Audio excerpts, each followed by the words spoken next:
Okay. Just wait for a minute, and I will start.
Well, let me start.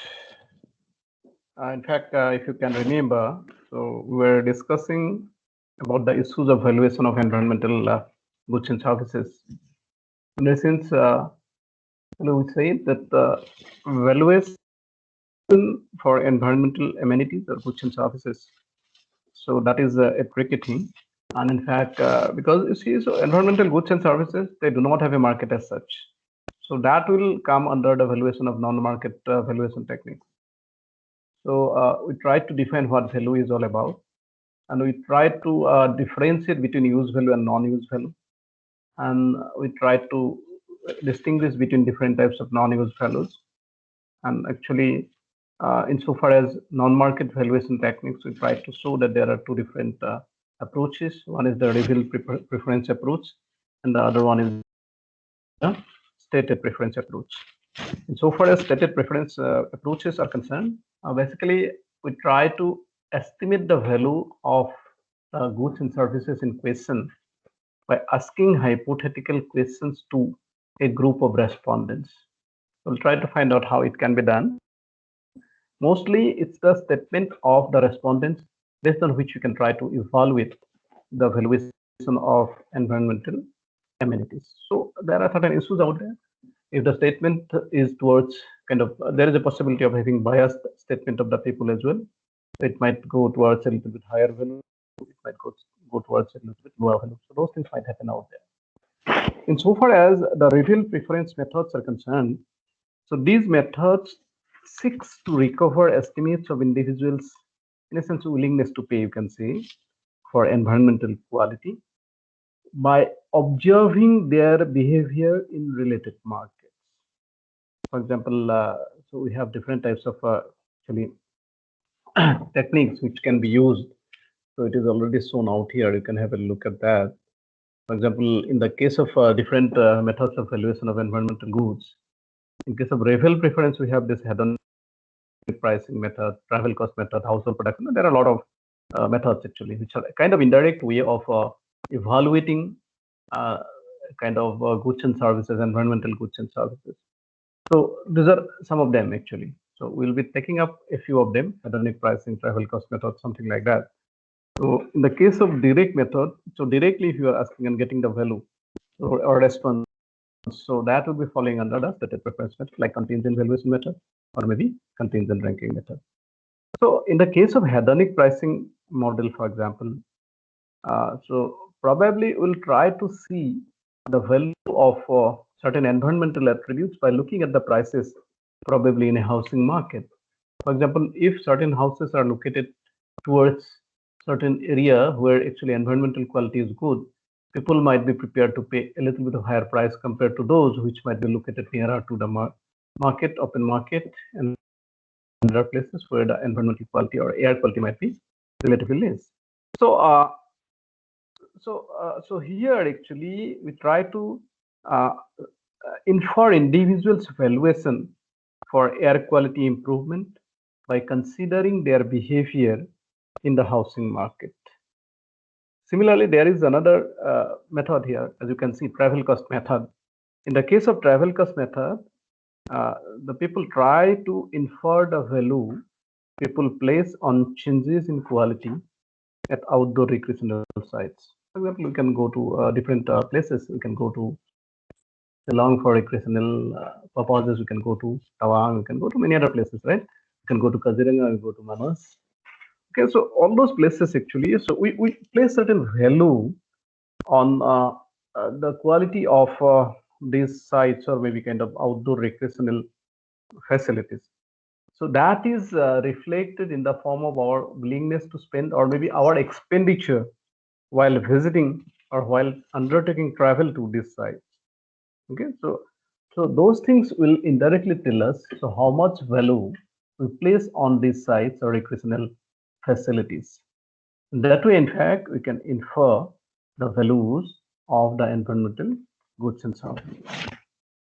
Now, in so far as this value is concerned, actually, what happens many a time, we talk about, means in fact, we are concerned with estimation of the impact of changes in some environmental services on the welfare. Okay, so normally welfare is assumed to be measured by the concept of utility, which is basically satisfaction or enjoyment of individuals. So if you have talked about welfare as a whole, I mentioned it many a time. Welfare actually can be a macro concept for the society as a whole, and this macro welfare can be considered to be sum total of individual welfare. Okay, so if we have to see the overall value or maybe a kind of welfare, the impact of certain changes in the environmental quality on the welfare of the society, then we try to find out how the changes in the environmental attributes might be resulting the individual utilities, and ultimately that can be summed up to estimate the overall utility for the society at large. If it so happens that we are talking about ecosystem services, because from the ecosystem, from the environment, we got lot of we derive lot of values or lot of kind of services we can get. Some of the services maybe in the form of direct services.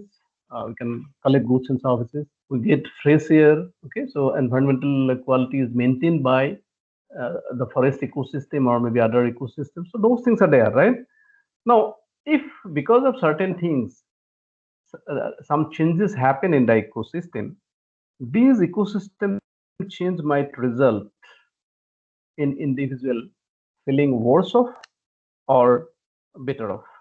Okay, for example, if it so happens that some deforestation takes place, okay, trees are being fell down, so that might have some negative impact on the welfare of the people at large. So people might feel worse off. So there should be some ways to have measurement of the loss of economic value to these individuals. So this actually, this worse of concept of worse of, feeling of worse of or feeling of better off, that is a kind of some kind of value or valuation for the people. So similarly, if the changes make people better off, so one would like to estimate the resulting value gain. So that way, in fact, if we look at the concept of economic value, so we'll be coming to the stated preference methods or maybe revealed preference methods once more. So let me tell you that economists basically try to measure such gains and losses with the help of monetary payment or monetary compensation. For example, if there is a kind of gain or maybe benefits or maybe kind of improvement in the quality of the environment, so obviously people might be asked to pay some kind of monetary in terms of monetary value to get improved quality of environmental services. Similarly, if there is loss, they can be asked to express their willingness insofar as acceptance of some kind of compensation that might be in the form of the minimum compensation that they will be ready to accept for the loss of environmental quality. Now, so in a sense, suppose we take an example, hypothetical example, for example, a lake. Suppose a lake is there and we know about industrial activities being carried out and the lake water might be contaminated because of a kind of dumping of waste into the lake. For example, let's assume that there is a lake which is contaminated with PCBs, polychlorinated biphenyls, by way of discharging from any other factor. So in such a case, the valuation concept that we are talking about will be nothing but an estimate of the monetary compensation that will be required to bring the affected people back to the same level of satisfaction they enjoyed prior to the contamination event. So that's not an easy task to do, but if we have information about the before and after kind of a thing, probably we can think about a value that okay, we can estimate as a result of kind of loss in welfare of the people by way of contamination of the lake water, right? That probably we can do.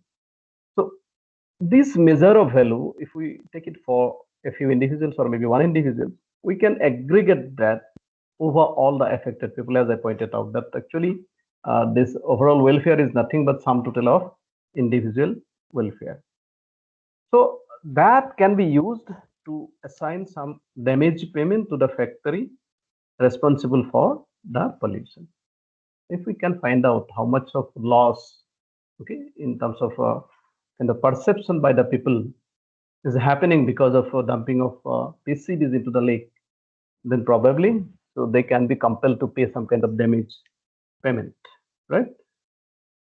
Now, these funds which will be collected from the polluter will not be directly paid back to the affected people, but may be used for restoration projects that would return services of the lake.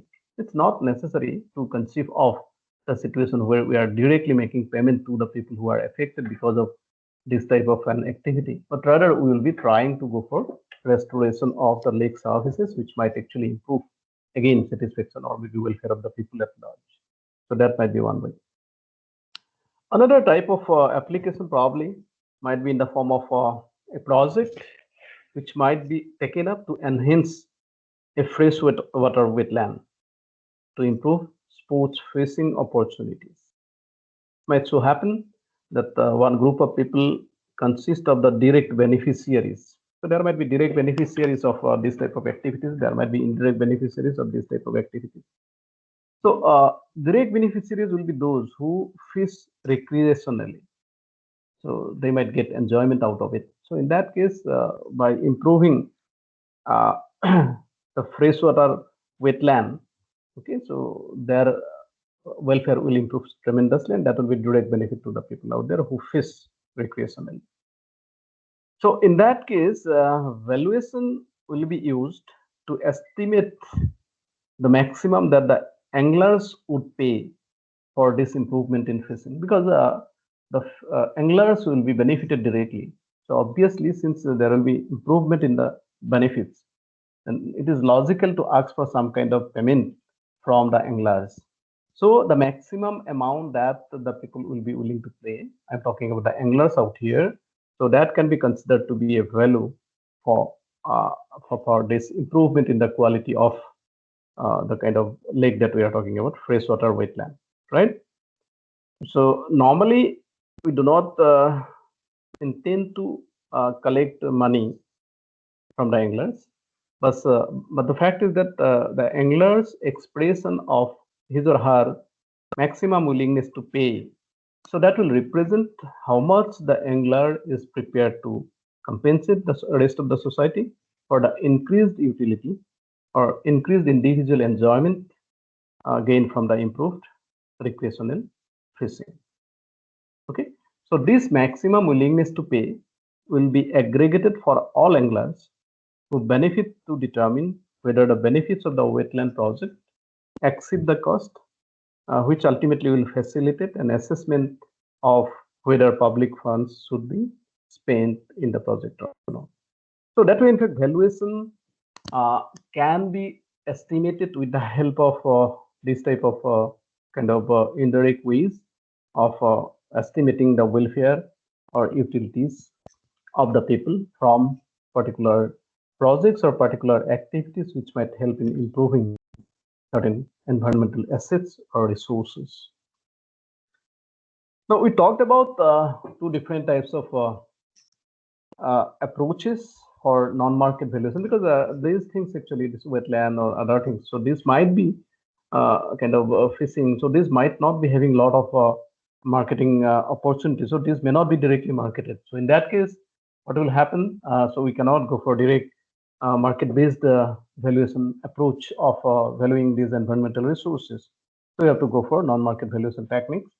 So either stated preference method or kind of reasoned preference method. So here, of course, the examples that we were giving. So we're talking about willingness to pay.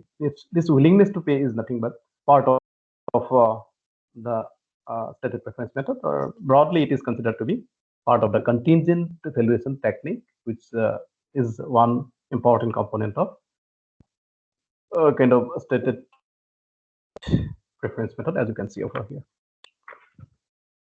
Just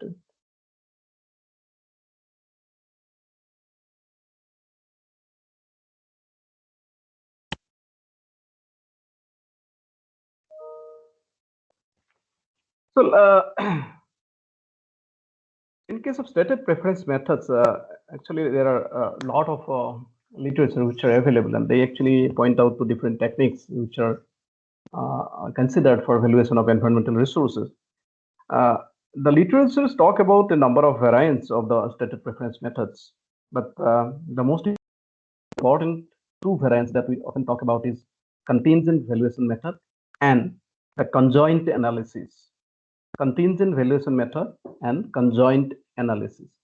So in the case of contingent valuation method, so that was developed by economists, and that is more commonly and predominantly used for valuation technique.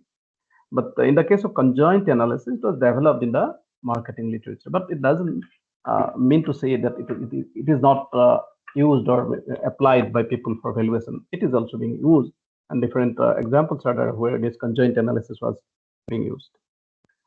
Now,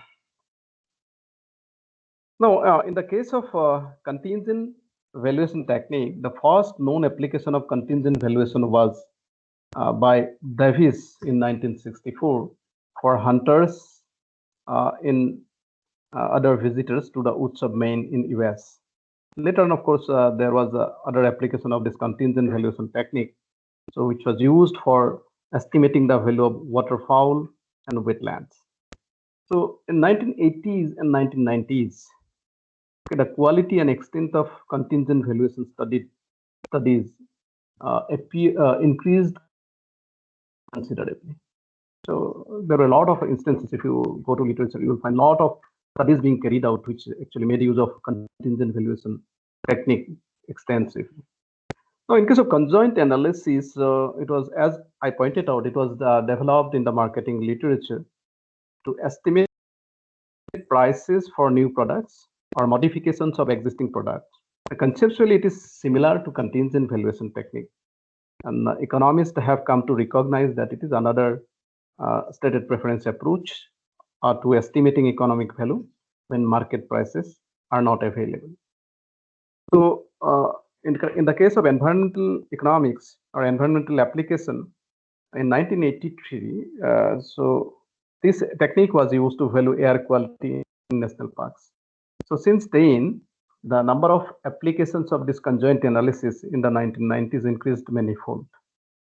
So in the case of both this contingent valuation technique and conjoint analysis, so survey questions are used to elicit responses from people, but of course there are certain distinctions. In the case of contingent valuation studies, generally there will be written or verbal description of the environmental change to be valued, while in case of conjoint analysis, the change in terms of changes in the attributes of the item to be valued will be there. Basically, in the case of contingent analysis, we talk about the overall product or overall service, the value of that, and we try to infer responses from the respondents on the overall value of the goods and services. Yes, this overall value or maybe the goods and services might be comprising of a number of attributes, but individual attributes are not so important for us. So there might be combination of different attributes. But in the case of conjoint analysis, so they will try to see the value in terms of changes is in the attributes of the item. So there might be different components. So it tries to see the changes in the value of different attributes, okay, constituting the particular product. Okay, so when we talk about, for example, overall environmental quality, we might talk about the air quality, water quality, okay, so many other things. Now, in the case of conjoint analysis, there will be individually looking into the changes in the value of this air quality, water quality, and so on. And in the case of contingent valuation approach, basically we are talking about the overall, which might be comprising of these things, and we will not be interested in the individual changes in the individual parameters or attributes too much. Okay, that might be the difference out there, right? Now, in the case of overall contingent analysis or contingent valuation approach, as we can see, it is called contingent valuation because the valuation is contingent on the hypothetical scenario put to the respondents. Now, what happens here? Basically, we try to create a hypothetical market for some kind of users or maybe consumers who will be given certain situation, and they will be asked to act in those situations. Okay. For example, I gave the example probably in the previous occasion. So as I said, that maybe it might happen that the city municipality might be interested in restoring the heritage sites of a particular city. So now, when restoration of heritage sites takes place, then obviously it will cost, and the city will have a new look, and that will improve or maybe that will enhance the individual welfare, overall societal welfare as a whole. Now, so when you talk about that, that's a hypothetical situation. For example, if we want to if we want to get values or maybe have ideas of values, just a minute, just a minute.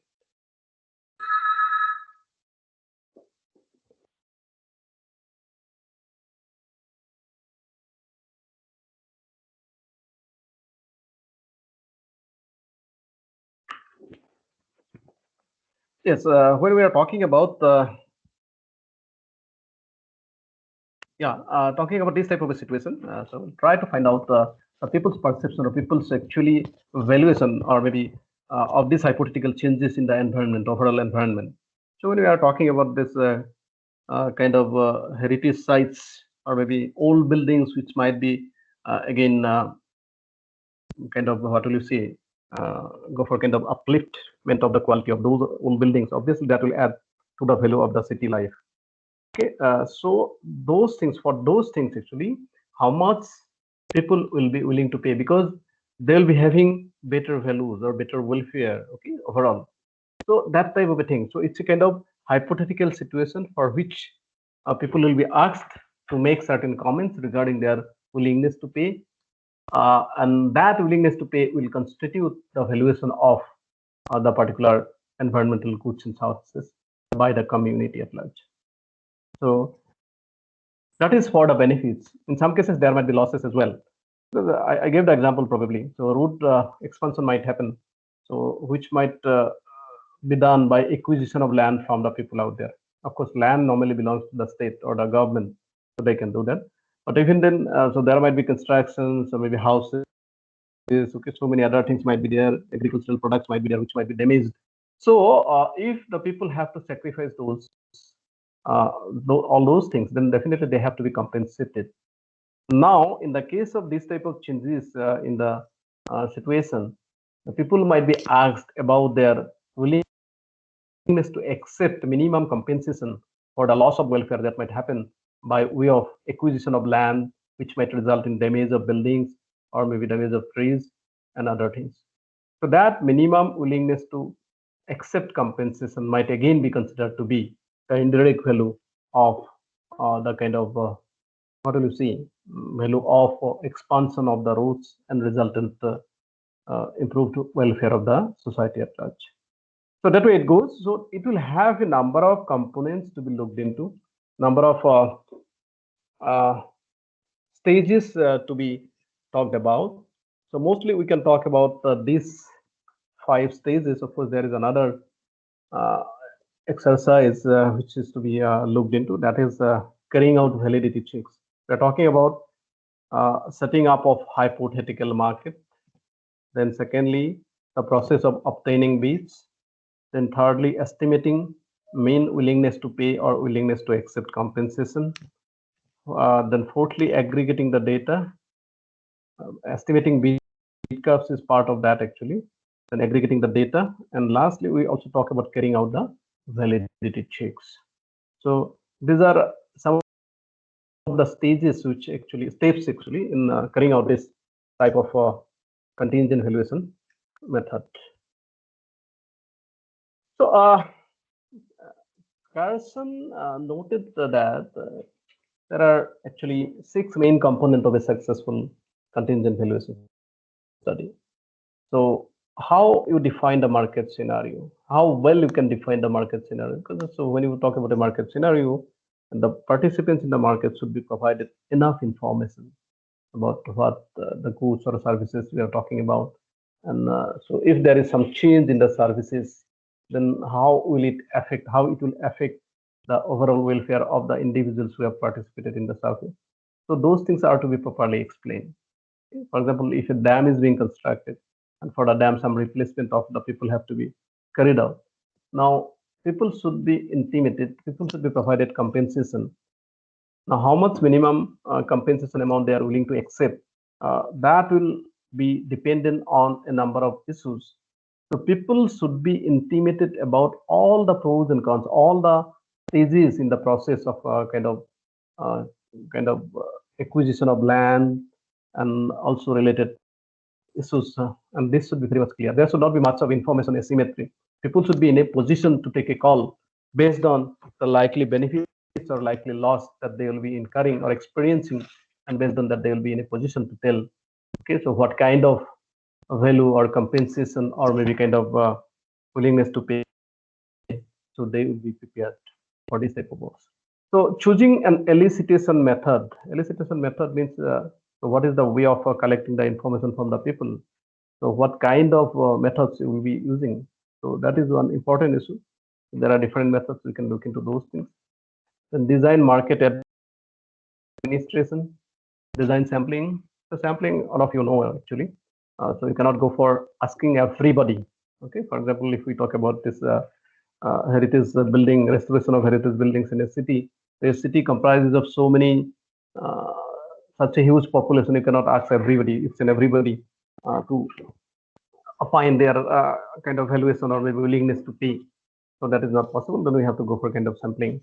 So this sampling should be representative, otherwise there will be bias. There might be overestimation kind of a thing, there might be underestimation kind of a thing. Okay, so that is another important issue. So how to design sampling or how to design sampling frame. And then the design of experiment, how to exercise the experiment, how to carry out the experiment so as to get the relatively better responses from the respondents. And lastly, estimating the willingness to pay function. Okay, willingness to pay function or willingness to accept function. So these are some of the stages that we often talk about. Now, insofar as the stages are concerned, basically the one most important thing is the setting up of the hypothetical market.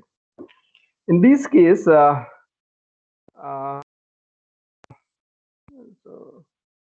what will happen if you take the example of restoring old civic buildings in a city center? So respondents might be told that the local government could engage in such restoration activities. So describe what these would consist of and their effects, and explain that the operation could only go ahead if extra funds are generated. Obviously, so whenever we talk about this restoration of old civic buildings, so city environment will look much better. So that will improve the welfare of the society at large. Then obviously the person who will be in charge of carrying out the survey, so he has to inform the respondents about so many things which can help them in taking the information, in which way this restoration activities can help people to improve their own wellness or welfare. So those things actually should be intimated, and they should also be told that since the civic amenities will go up, or maybe overall welfare of the society will go high, and for carrying out this type of works, so kind of cost has to be undertaken, and it can be carried out from the contribution of the city dwellers only. And that is why city dwellers have to make certain payment, or maybe they should express some kind of their willingness to pay. So that is how actually this should be intimated to the people. Now, if extra funds are not generated, if this type of activities cannot be carried out, this sets up a reason for payment for services. In this case, we talk about the aesthetic quality of the built environment. So people should also be intimated regarding how funds are to be raised, because there are different types of ways, or maybe different methods through which actually people can contribute. For example, we are talking about this bid vehicle. Bid vehicle must be decided beforehand. Bid vehicle, in essence, you see, so how much people will be willing to pay. So that might be in the form of property taxes. So since the value or quality of the environment will improve, then obviously the buildings or maybe properties in the city will have higher values. So since this higher property value is associated with this restoration work, then probably property taxes can be collected from the people or the city dwellers. That might be one of the ways how we can go ahead. So it might also happen that people might, the municipality might think about collecting local income taxes. Of course, that is a difficult thing in Indian situation, because income tax will be a direct tax which will be collected by the central government. Or maybe in the case of parks and other things, so entry fees might be a way of collecting fees, or maybe collecting payment from the people out there who might be using. So a raised value of entry fee in the parks will tell that yes, so that is basically because of the kind of restoration work of the park, which has actually increased to the value or welfare of the society at large.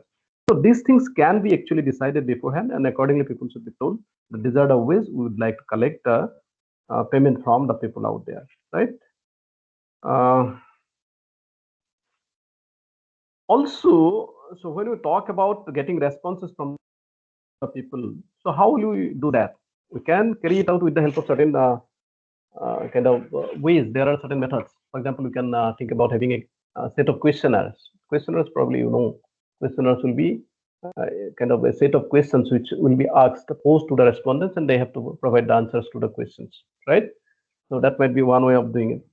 But many a time it so happens that carrying out this type of survey becomes a little bit difficult actually, because what happens, obtaining private information, or maybe personal information, or maybe house to house surveys, conducting house to house surveys and collecting information might involve a lot of issues out there. Many a time we may not be in a position to collect all this information, because it might be a little bit costly, and also, okay, so you might have to complete everything in a time bound manner. The effectiveness of the instrument is of utmost importance. So that is why, although we talk about questionnaire as a technique, so there might be other methods also which can be explored. For example, we can talk about focused group discussion, for example. Okay, focused group discussion. Focused group discussion basically means that you can have a group of people who might be the likely beneficiaries of the schemes, or maybe who will be affected because of changes in the environment, and so you can discuss with them with a focus or maybe intention on these issues. So many people might be giving you different opinions, so it may not be exactly kind of directed kind of thing, or you may not be having a questionnaire out there, but you might guide them regarding certain issues, and they might tell you about many things. You see, why I'm saying this is because of certain things. You see, when we prepare a questionnaire, many a time we may not be very much aware about the peculiarities or the specific needs and problems or issues of the people for whom the questionnaire has been designed. So unless we go for pre-testing, even if we go for pre-testing is through pilot surveys that you actually take a few samples and test the questionnaire whether it is actually of kind of required nature or not. So we do that. Now, many a time it might so happen that even if you go for pilot testing, you go for pre-testing in the actual field, we fail to capture all the information which might be required because we cannot foresee beforehand what the issues are for the people out there in the field. Okay, so that might be one of the problems out there. So that's why we might think about going for kind of a focus group discussion and other things. Okay, in the case of questionnaire method, as I pointed out, so the questionnaire has to be pre-tested before the main survey occurs, because otherwise, so there might be certain relevant information which might be missing, and there will be certain information which might be duplicates in nature, which are to be avoided, and otherwise, the questionnaires cannot give you a proper and balanced information for ultimately using in case of valuation. So once the hypothetical market is being set up, then the next thing is to go for obtaining bids. Bids basically is are actually amounts, or in essence, you can say the expression of interest of the people to make payment or accept compensation for the changes in the environmental quality, right? So that will be the obtaining bids will be happening after the survey instrument is set up. So we need to decide so what kind of survey instrument will be using, whether it is a kind of questionnaire method, or whether it is a kind of focus group discussion, or whether it is something else, kind of participant observation, whatever that may be. So after that, we talk about this obtaining bids. So once the survey is administered, actually there are many ways, as I have pointed out. There might be kind of face-to-face interviews, there might be telephonic interviews, or there can be internet service, right? Or maybe kind of mail service, you can say so. Let me see.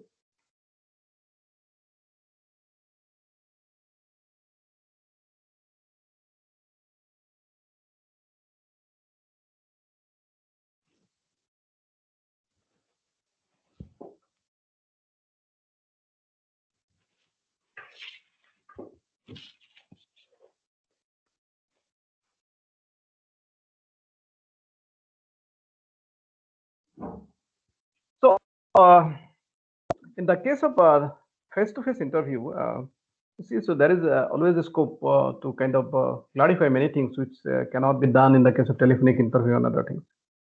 Telephonic interviews probably can be the least preferred method, since conveying information about the good or service over telephone may be very difficult, because there is a limited attention time span. So that's a problematic thing. So probably, so that's why many a time mail service are being used. But here also there is a potential non-response bias, and often it will result in very low response from the users, or maybe kind of the people from whom actually we try to get the responses. So although mail surveys are very convenient, you do not have to spend much, you do not have to travel, but even then, the mail surveys suffer from the problem of low response rate, or maybe kind of non-response bias. So that is one problem out there. So that is why this face-to-face interviews offer the most scope for detailed questions and answers. Okay, so it so happens that in the case of face-to-face interviews, even we use the questionnaires. In the case of questionnaires, if you ask the questions directly to the respondents, they might find it difficult to answer because some of the questions may not be very much comprehensible for these respondents. But if there is face-to-face interview, then the advantage is that the investigator can explain the questions to the respondents, and accordingly the respondents can choose to answer a particular question or not. So that is useful for getting proper information or proper responses from the respondents. But the fact is that this house-to-house survey is very costly. In essence, it involves a lot of monetary cost. At the same time required for administering questionnaires or maybe carrying out this house-to-house survey will also be much higher, because you will require a lot of time. At the same time, expenses involved in the process will also be relatively high. Typically, a CVM survey will consist of asking some general questions about environmental attributes, test for knowledge of the good in question, and provide information on the hypothetical scenario. And after that, collecting information on WTP or WTA, and also ask for socioeconomic data on the respondent and pose some debriefing questions, such as how hard the respondent found the exercise. So these type of things are typically part of the overall survey that we talk about in the case of contingent valuation approach. So individuals can be asked to state their willingness to pay or willingness to accept in a number of ways. Okay, so there are different methods. Okay, so maybe in the form of payment card. So that is one. So yeah. So this is the thing. Choosing the elicitation method. How will you collect the information about willingness to pay or willingness to accept? There are many ways. There are 4 ways that we are talking about here. One is the direct question. For example, how much you are going to pay for this improvement in the quality of environment, or maybe kind of downgrading or maybe deterioration of the environmental quality. Bidding game, payment card, and referendum choice. Under the direct questioning, the main task is to ask the respondents about their willingness to pay for the good. Okay, so whether they are willing to pay or not, yes or no kind of a thing might be there. Okay, or if they pay, if it is yes, then how much they would like to pay, right? So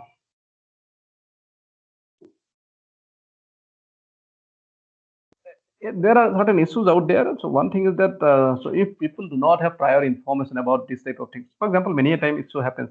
Let me give you an example. In the case of solid waste, in many cities nowadays, there has been effort to involve private parties for collection of solid waste from the houses. So house to house collection of solid waste, that is not normally carried out by the municipalities. So municipalities outsource this activity to some third party, right? If so, information on willingness to pay for these improved services in the form of collection of door-to-door kind of solid waste by certain parties can be obtained from the city dwellers. That will help the city dwellers to take policies regarding involvement of the third party for collection of kind of solid waste from the houses. So here actually but the fact is that, so if you do not have prior information, so the result might be kind of extreme responses. Somebody might quote a figure which might be very high, and somebody else might be talking about very small figure. So that way, in fact, the range might be very high, and extreme responses might also be coming. So it might be either zero, or it might be very large numbers. Okay. So there are different ways. Actually, people talk about payment card. So where a range of values are being put. Okay, so people have to look into that, and then they have to talk about. They have to tell, okay, out of the card, so what value they would like to prefer, or willingness to pay, or maybe willingness to accept. Similarly, there might be open-ended question. Individuals may be asked for their maximum willingness to pay with no value being suggested to them, as I pointed out. So if that is the case, if they are asked straightforward how much you are willing to pay, of course, before that you have to tell them that these are the things that the government or maybe the municipality administration or the authority wants to do, which will increase the welfare of the society at large, or individual welfare will also be improving. And for that, how much they are ready to pay. And if there is no previous number or maybe experience, then it becomes extremely difficult for the respondents to provide a kind of authentic number or authentic figure. So this is the problem, which is known as starting point bias, which will be the starting point for them, right? So respondents find it relatively difficult, especially when they have no prior experience of trading with the commodity in question. So people may not be exposed to this type of situation beforehand. In that case, they find it extremely difficult. There might be a single valued referendum. So probably a single payment might be suggested. So some value might be suggested, and people will be asked whether they agree to that value or not. So the response will be binary, either yes or no reply. So these responses are often known as single bounded dichotomous choice, SBDC responses. Okay, so so in the case of these dichotomous responses, basically single bound, so they have the option of saying either yes or no. Okay, but of course there are certain other dichotomous responses also, which are known as double bounded dichotomous choice. So in these cases, there will be respondents who will be saying no to the first amount with a lower amount. So probably the investigators will suggest a low amount, which the respondents will say no, and there will be respondents who will say yes to the first amount with a higher amount. Okay, so the first amount, if it is a higher amount, if somebody is saying yes, so that is another form of double bounded dichotomous choice model insofar as eliciting responses or collecting bit from the people. So this is something like this. Yes, no response. If the response replies yes, the amount is gradually increased until a no response is received. Similarly, if the response replies no, the amount is gradually decreased until a yes is received. The main problem, again, is the starting point where similar to that, actually.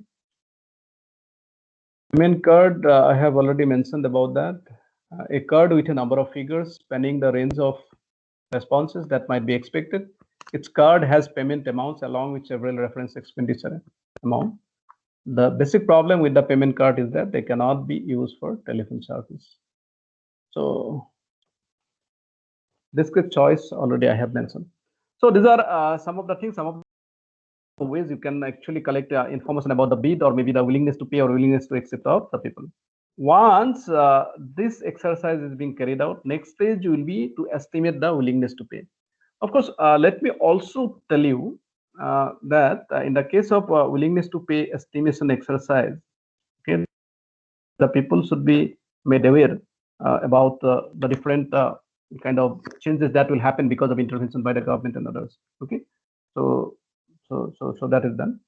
So also at the same time, a lot of socioeconomic information on a lot of socioeconomic variables are collected, because you see this willingness to pay.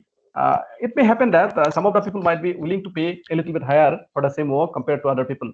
So how it varies across different respondents, and what are the factors which actually influence the kind of decisions on payment, willingness to pay or willingness to accept. So that needs to be examined, and for that a lot of information have to be collected, maybe on socioeconomic variables, for example in the family, literature level, income level, okay, kind of job experience, age. All those things are very important out there.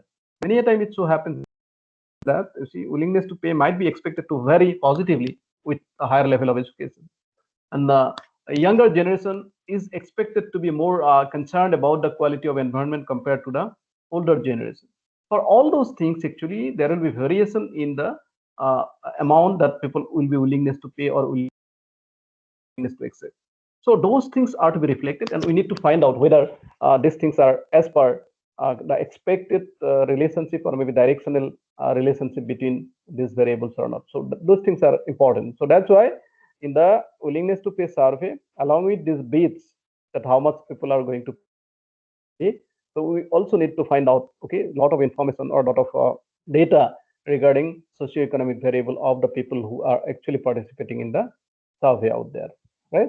That we need to do. So for open-ended responses, the beats are already collected. We know that this might be open-ended responses. So we try to find out the mean value of willingness to pay. So it's a simple exercise. We can do that. Of course, in that, we also try to separate out the protest responses first. There might be a term which is known as protest responses. What are the protest responses? Protest responses are those zero values. You see, so people will be giving a lot of different values. They are not actually, they should not contribute anything for this restoration of or maybe improvement in the quality of environment. It is the responsibility of the government, right? So, so those values, actually zero values. So protest responses are the zero values for willingness to pay.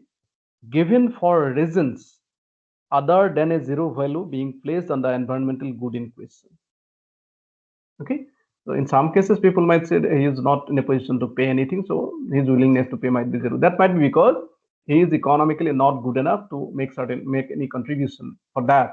That is understandable. But many a time that may not be the case. They might feel that it is not the responsibility of the citizens to contribute towards improvement in the quality of environment. They feel that it is the responsibility of the government to contribute towards improvement in the quality of environment. And as a protest, they are not going to state any positive value for willingness to pay. Rather, they will go for kind of zero value. So this protest rates are basically those responses. And so before estimating the mean willingness to pay, so these protest responses have to be separated out, and these are not taken into account while estimating the willingness to pay value. So these protest responses might occur because an individual objects on moral ground to paying for more environmental good or finds the hypothetical scenario non-credible.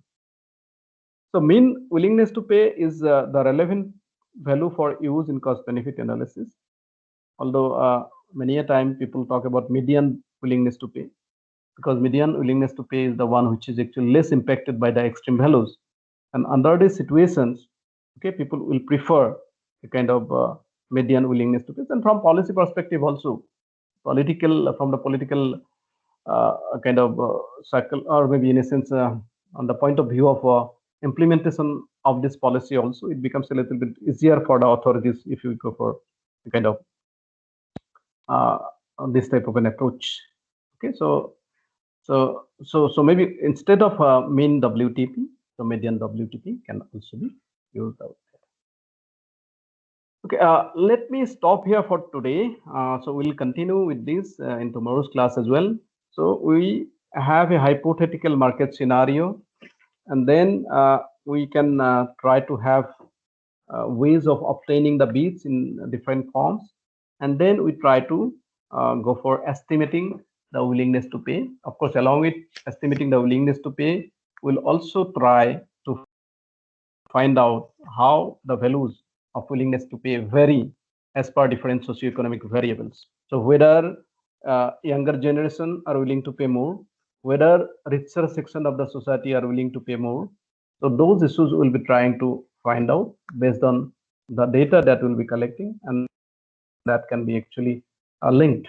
Okay, so we'll try to see the cause and effect relationship. So whether certain variables influence the decision to pay or decision for willingness to pay or willingness to accept compensation.